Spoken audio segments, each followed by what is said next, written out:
Soal yang pertama.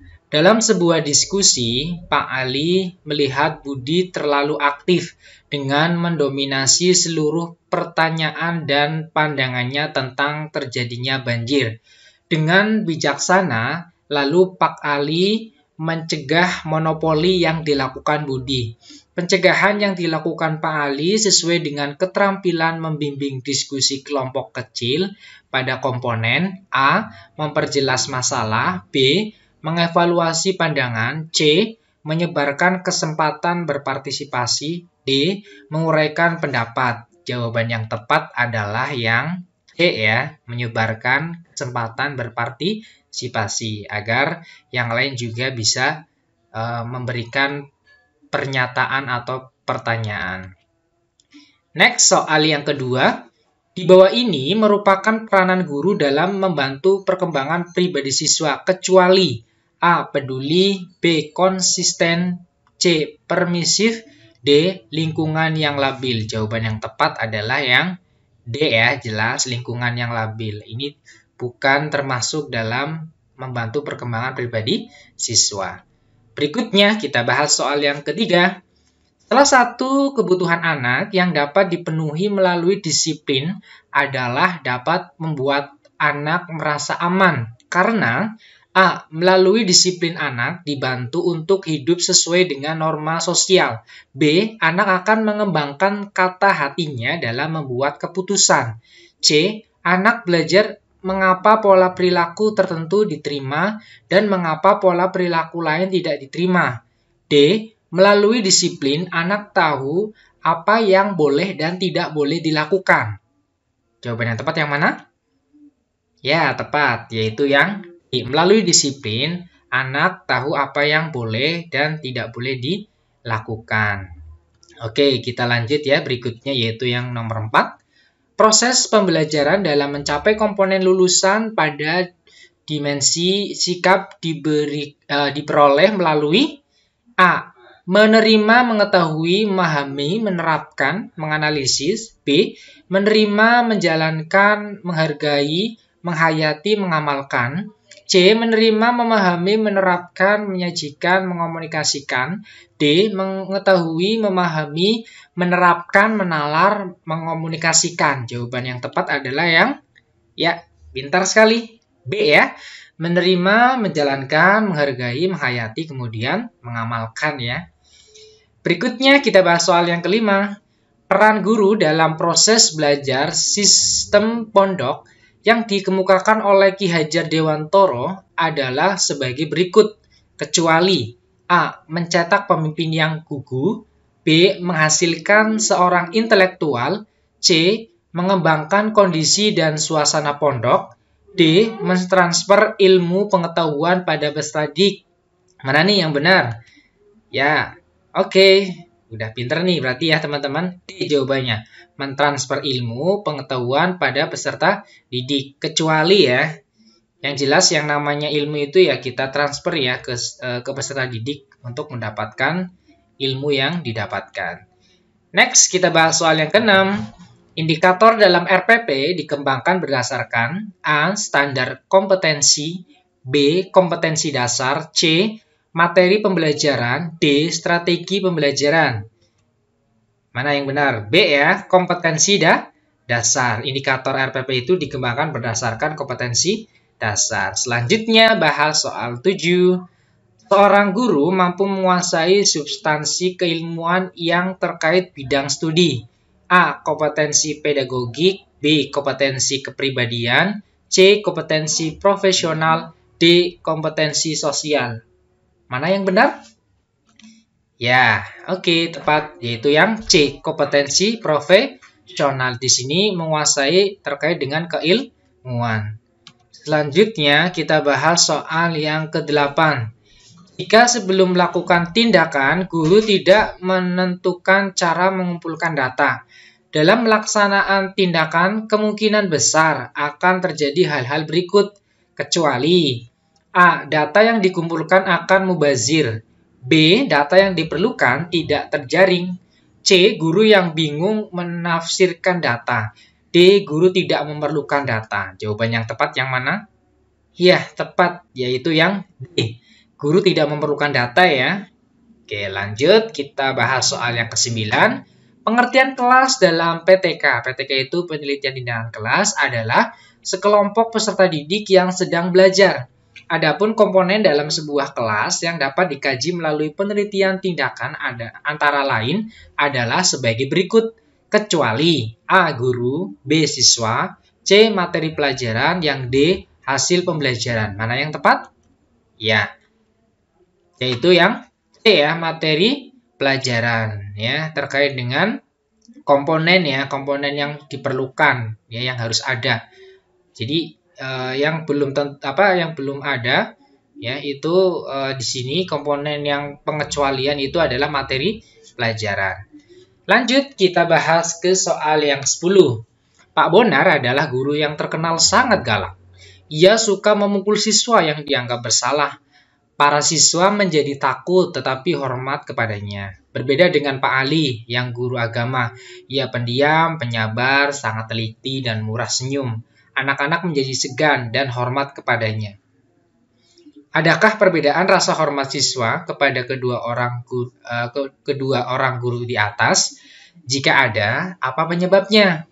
A. Pak Bonar dihormati siswa karena kegalakannya dan Pak Ali dihormati karena pendiamnya. B. Pak Bonar dihormati siswa karena ia guru matematika, Pak Ali dihormati siswa karena ia guru agama. C. Dengan Pak Bonar, anak menjadi takut melakukan kesalahan, tetapi dengan Pak Ali, anak menjadi acuh, tak acuh, dan masa bodoh. Yang D. Guru yang dihormati siswa karena wibawanya adalah guru yang memperhatikan dan menyayangi siswanya. Oke, mana nih jawabannya yang kaitan membandingkan dua guru ya. Di sini ada yang galak sama pendiam. Jadi yang tepat mana ini? Yang tepat adalah yang D ya. Guru yang dihormati siswa karena kewibawaannya adalah guru yang memperhatikan dan menyayangi siswanya. Berikutnya kita bahas soal yang ke-11. Yang dimaksud dengan hak dalam konvensi hak anak adalah A. Sesuatu yang harus dipenuhi oleh seseorang, B. Tugas dan tanggung jawab terhadap pihak lain, C. Perjanjian yang mengikat secara yuridis, D. Sesuatu yang melekat pada diri seseorang semenjak lahir. Jawaban yang tepat mana? Jawaban yang tepat adalah yang D. Sesuatu yang melekat pada diri seseorang semenjak lahir. Oke, kita lanjut yang ke-12. Pembudayaan dan pemberdayaan sistem, iklim, dan proses dalam pendidikan nasional yang demokratis dan mengutamakan mutu dalam perspektif nasional dan global merupakan misi jangka A. Pendek, B. Periodik, C. Menengah, D. Panjang. Jawaban yang tepat yang mana? Yang tepat adalah yang D. Panjang ya. Oke, kita bahas soal yang ke-13.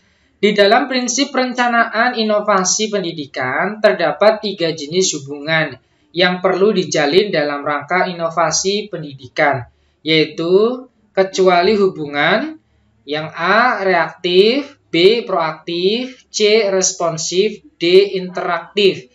Mana yang tepat? Yang tepat adalah yang C. responsif. 3 jenis hubungan yang perlu dijalin ya, yang inovasi pendidikan di sini kecuali ya. Jadi yang benar adalah reaktif, proaktif, interaktif. Jadi yang tidak masuk hubungannya adalah responsif.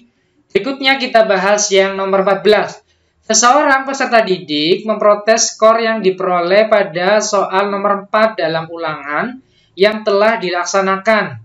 Menurut siswa tersebut seharusnya mendapat skor 5, akan tetapi guru memberikan skor 3. Guru tersebut menjelaskan pembobotan nilai pada soal tersebut dengan menjelaskan kriteria penskoran yang terdiri dari 0, 1, 2, 3, 4, 5.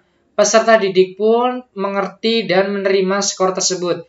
Prinsip penilaian yang diterapkan guru adalah A. Terbuka, B. Akuntabel, C. Objektif, D. Menyeluruh, yang E. Adil. Di sini ada guru memberikan soal ya, skorannya itu 0, 1, 2, 3, kemudian menjelaskan terkait dengan kriteria penilaiannya. Jadi yang tepat adalah yang A ya, terbuka ya, diketahui oleh orang lain juga ya. Lanjut kita bahas soal yang ke-15. Penilaian hasil belajar siswa didasarkan pada karya siswa dan tugas siswa. Kemampuan dalam proses pembelajaran dan hasil post-test disebut yang A. konstruktivisme, yang B. authentic assessment, C. efektif, D. kondusif. Jawaban yang tepat yang mana? Yang tepat adalah yang B. authentic assessment. Ya.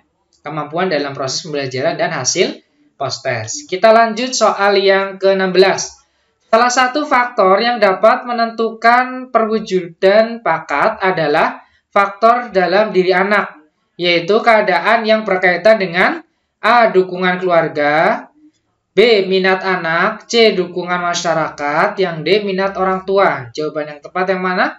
Faktor di sini perwujudan bakat sama dari diri anak itu tersebut, ya. Jadi jawaban yang tepat adalah yang C. dukungan masyarakat, ya. Di sini yang salah satu faktor ya yang menentukan perwujudan bakat dalam faktor diri anak, yaitu dukungan masyarakat. Next kita bahas soal yang ke-17. Fungsi indikator dijadikan sebagai penanda dalam A. pencapaian standar kompetensi, B. pencapaian kompetensi dasar, C. pencapaian tujuan pembelajaran, D. pencapaian standar kelulusan. Fungsi indikator ini untuk apa? Yaitu untuk mencapai standar kelulusan. Ya, oke, tepat ya.